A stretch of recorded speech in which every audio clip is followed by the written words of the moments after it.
नमस्कार। स्वागत है आपका न्यूज नशा में। लेकर आया हूं आपका अपना कार्यक्रम। जब सत्य डोलता है, अशोक वानखड़े बोलता है।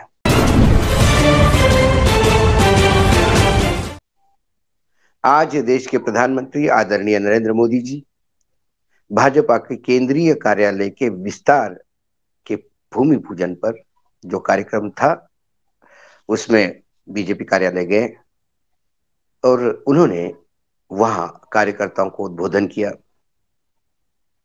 उनके पूरे भाषण का लबोलबाब 2014 के पहले भ्रष्ट भारत, 2014 के बाद भ्रष्टाचार की लड़ाई, सारे भ्रष्ट एक हो गए हैं क्योंकि उन्हें सजा मिल रही है।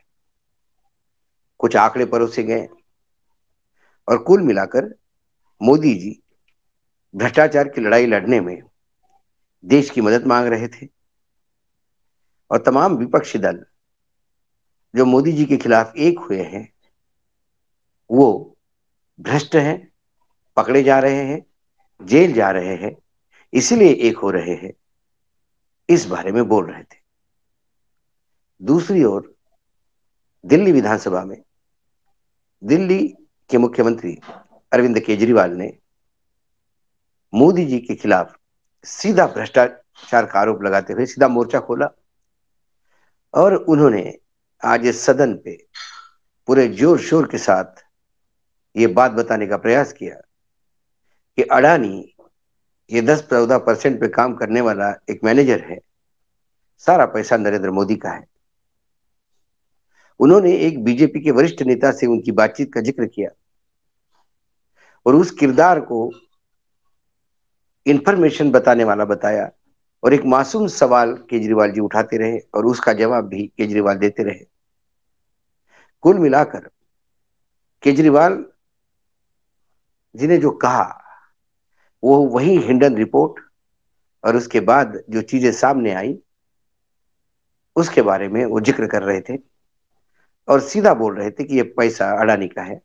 साथ में वो ये भी कह रहे थे कि मैंने ये भी कहा कि नरेंद्र मोदी पैसे का क्या करेंगे जब वो अपने भाई को मदद नहीं करते, अपने परिवार को मदद नहीं करते, उनका कोई सगा नहीं है, फिर वो पैसे का क्या करेंगे। तो उन्होंने कहा कि उस नेता ने मुझे कहा कि ये पैसे की हवस है इनको और पैसे की हवस कभी कमी नहीं होती, इसी के कारण वो लगातार पैसा कमाते जा रहे हैं। वो प्रधानमंत्री तो बन गए, अब उन्होंने विश्व का सबसे रईस आदमी बनना है, लेकिन किस्मत की मार ऐसी पड़ी कि बनते बनते रह गए क्योंकि जब उन्होंने अडानी के भ्रष्टाचार पे बोलना शुरू किया तो बाद में वो अडानी का नाम बंद करके मोदी मोदी ही कहने लगे क्योंकि वो बार बार इस बात को रेखांकित करते रहे कि मोदी ही अडानी है और अडानी ही मोदी है।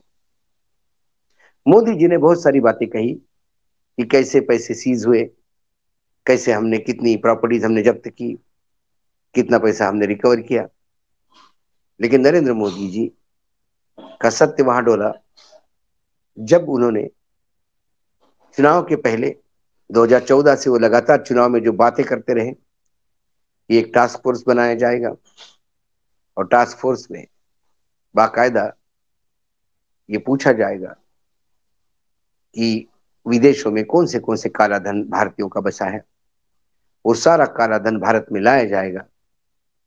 उन्होंने कहा था जो ईमानदार टैक्स पेयर्स है उनको उसमें से कुछ पैसा दिया जाएगा क्योंकि ये सैलरी वाले बेचारे बिना कुछ किए सीधा सीधा टैक्स भरते हैं, टैक्स चोरी नहीं करते और ऐसे ईमानदार लोगों को उनकी ईमानदारी का फल मिलना चाहिए। तो ये जो काला पैसा आया वो मैं दूंगा। लेकिन नरेंद्र मोदी जी के कार्यकाल में भी बैंक में एनपीए बढ़े, भगोड़े भागते रहे, उनके बारे में उन्होंने कोई जिक्र नहीं किया। सबसे अहम बात जो हिंडनबर्ग रिपोर्ट कहती है, जो शेल कंपनियों का आरोप लगता है और केजरीवाल ने तो तारीखों का सिलसिला देते हुए कहा कि कैसा अंबुजा और एसीसी सीमेंट वालों के यहाँ रेड होती है ईडी की और कुछ दिनों के बाद कैसा वो कंपनी अडानी को जाती है, कैसी किसी एयरपोर्ट वालों की यहाँ रेड होती है और चंद दिनों के बाद वो एयरपोर्ट फिर अडानी के हवाले किया जाता है।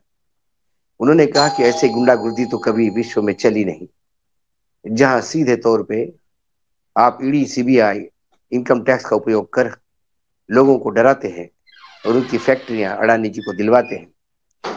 उन्होंने इंटरनेशनल प्रोजेक्ट्स का जिक्र किया। उन्होंने कहा कि कैसा श्रीलंका में अडानी जी को विंड प्रोजेक्ट दिया गया, बाकायदा बोल के।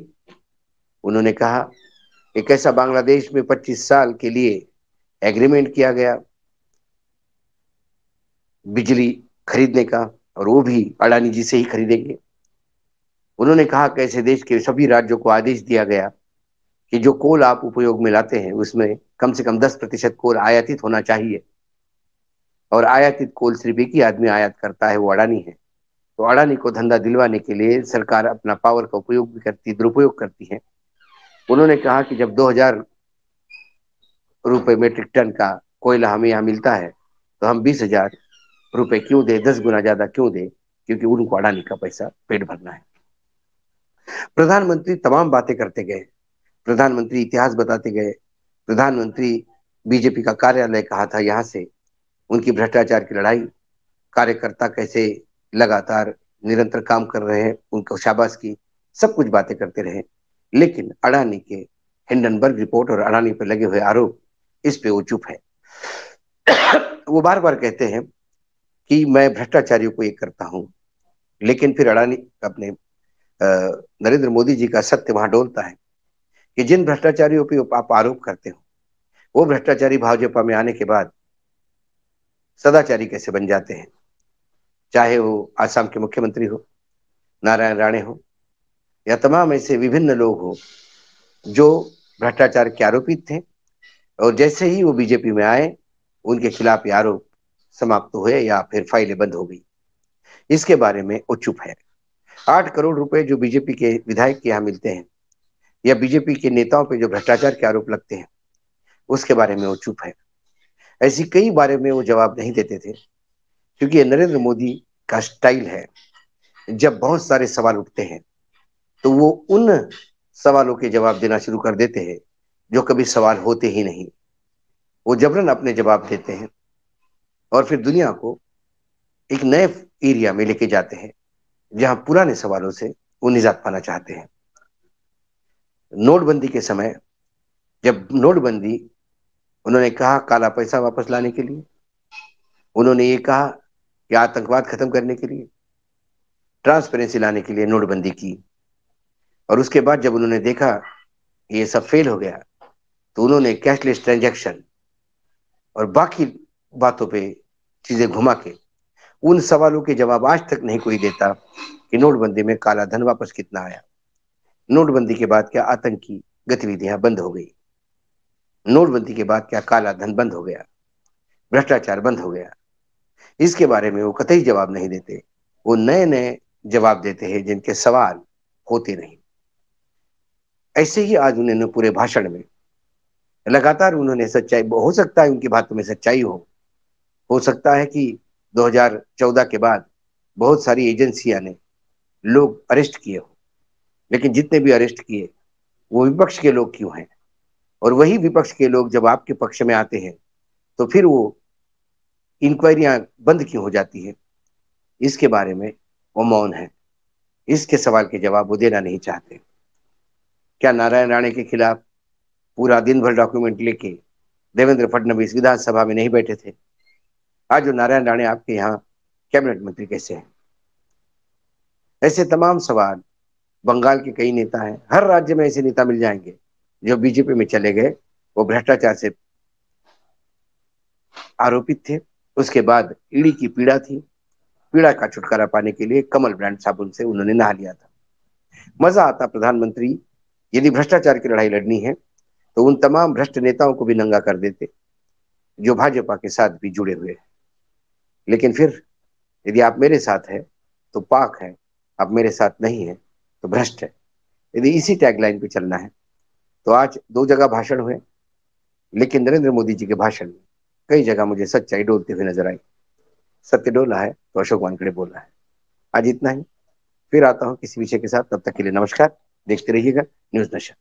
और आप हमसे जुड़े रहने के लिए सब्सक्राइब करें YouTube पर, फॉलो करें Twitter पर और लाइक करें Facebook पर। और ज्यादा जानकारी के लिए आपको टाइप करना होगा सिर्फ न्यूज़ नशा।